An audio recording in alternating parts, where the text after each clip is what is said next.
aquela questão ali, São Paulo ele vai dar certo, deu tudo errado. Aí o torcedor fala, ok, tem um técnico brasileiro que pode dar certo, Pedro, que é o Tite. Tem um papo de que já fechou, que não fechou, que vai dar certo, que não vai dar certo. Eu só confio em Pedro Henrique Torre. Qual a situação de Tite e Flamengo? Tudo bem, Mari? Um beijo pra você, abraço aí pro Dom, e também pro Prates. Legal falar com vocês mais uma vez. É uma novelinha, por enquanto, talvez uma minissérie, né? Ainda não chegou a status de novela. Vai caminhando paulatinamente essa conversa Flamengo-Tite. O Flamengo deseja ter o treinador a partir da próxima semana, na data FIFA, depois dessa partida contra o Corinthians. Até lá, a certeza que é o Mário Jorge no comando, mas pode se estender um pouco mais, porque as partes ainda conversam. O Tite ficaria no Flamengo até o fim de 2024, o fim do mandato do presidente Rodolfo Landim, mas há questões, como a gente vem trazendo há alguns dias, a serem conversadas ainda, questões financeiras especialmente, que estão conversando ali as duas partes, né? O Flamengo apresentando valores ao Tite, vendo se vai ter de fato uma contraproposta, vão chegar aos valores. O Flamengo imagina pagar ao Tite o teto do que ele imagina ser atualmente na gestão do presidente Rodolfo Landim para treinadores. Esse teto foi estabelecido, entre aspas, digamos assim, não é algo assim oficial, né? Não está no estatuto do clube, mas foi imaginado ali pela diretoria para o contrato do Jorge Jesus pós-2019, que ele acabou rompendo, né, quando voltou ao Benfica, e esse agora mais recente do Vitor Pereira, cerca de 4,5 milhões de euros aí, por temporada para treinador e comissão técnica, se eu não me engano hoje no câmbio 25 milhões de reais, algo nesse sentido. Então seria essa a ideia do Flamengo, apresentar isso ao Tite, apresentar o projeto, contar com ele já a partir da próxima semana, para que ele comece não só a observar o time, ajustar, pensar em algo nesse Campeonato Brasileiro, já classificando para a Libertadores, e também, obviamente, para tocar essa reformulação para a temporada 2024. O Flamengo tem fé, tem até um otimismo também que isso vai acontecer, mas imagina que arrasta um pouquinho mais, é um contrato volumoso do ex-treinador da seleção brasileira. Vai andando paulatinamente, mas está oferecendo o que imagina ser o teto do Flamengo para treinadores. Mari. Pedro, obrigada pelas informações. É isso, uma minissérie do Flamengo aí nessa novela de treinadores. Parabéns, hein?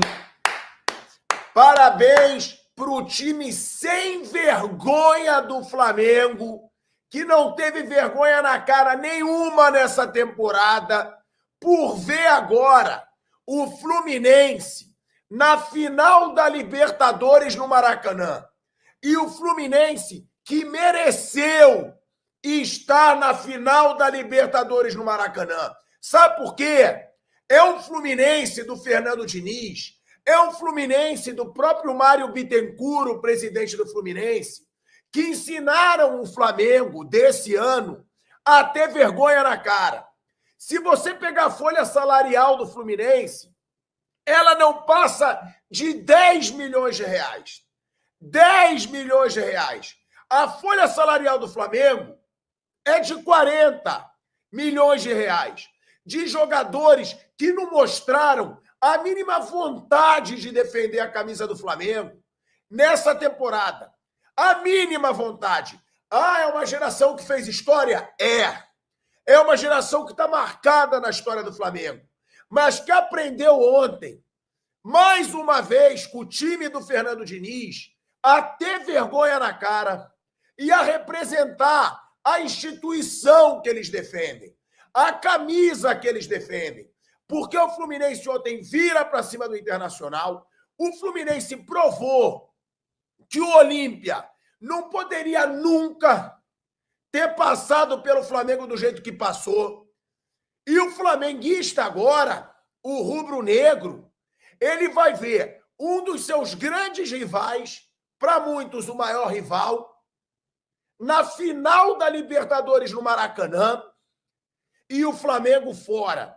O Flamengo, que era o super favorito da temporada, o clube mais rico, o clube que teve 1,5 bilhões de reais de faturamento, com um time sem vergonha na cara, um time que ficou lançando musiquinha, um time que ficou fazendo festinha de poderoso chefão e que vê agora o seu grande rival ali ao lado do Vasco, do Botafogo, na final da Libertadores no Maracanã, e o super poderoso Flamengo, do poderoso chefão, fora.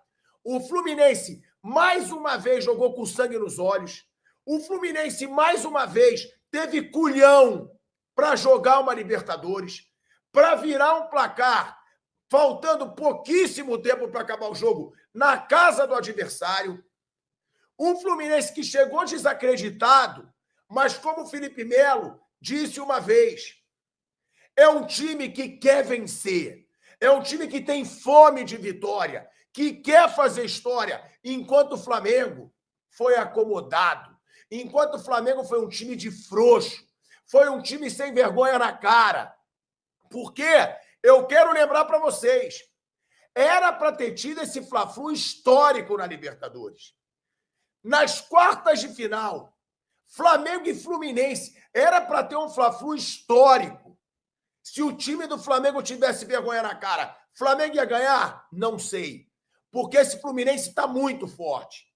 É o Fluminense do Cano, que não perde gol, como o senhor Gabigol perde adoidado na temporada, como o Pedro perdeu contra o São Paulo, quase dentro da pequena área. É bom lembrar que o Pedro também perdeu um gol cara a cara recentemente. É o Fluminense que tem o Marcelo com 5 Champions League na carreira, mas com fome de ganhar uma Libertadores, com fome para ser campeão de uma Libertadores. O Marcelo dando a vida, tanto no jogo de ida quanto no jogo de volta, porque aí eu tenho que escutar a lorotinha de torcedor do Flamengo falando para mim, pilhado, mas o time já ganhou tudo. O time está meio acomodado. E o Marcelo? Marcelo ganhou 5 Champions. 5. E tá com um tesão do caralho para ser campeão da Libertadores. E o Felipe Melo? Bicampeão de Libertadores pelo Palmeiras. Tá com um tesão do caralho para ser campeão de uma Libertadores, mais uma ser tricampeão de uma Libertadores. Cadê a acomodação? Isso é desculpa. Não é acomodação por já ter ganhado tudo. É falta de vergonha na cara. É não querer jogar por um treinador. E eu cansei de falar aqui. Não tem que jogar para treinador. Tem que jogar pela torcida que representa, pela instituição que representa. Como esse Fluminense vem jogando pela sua camisa. Então, é sim uma lição do Fluminense e do Fernando Diniz para esse Flamengo dessa temporada.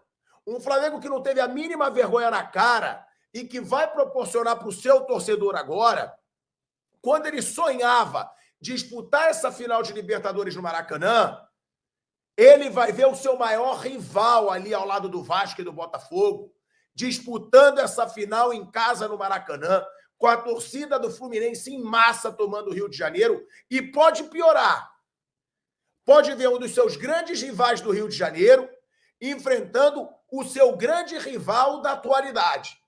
Porque o grande rival do Flamengo na atualidade é o Palmeiras. É o que vem disputando todos os títulos com o Flamengo. Ganhou 2 Libertadores, o Flamengo ganhou 2 Libertadores. Ganhou Brasileiro, o Flamengo ganhou 2 Brasileiros. Ganhou a Copa do Brasil, o Flamengo ganhou a Copa do Brasil. O rival, grande rival do Flamengo, nos últimos anos, se tornou o Palmeiras, porque são os ricos, né? Os ricões do futebol brasileiro. E o torcedor do Flamengo pode se fuder ainda mais por causa desse time sem vergonha,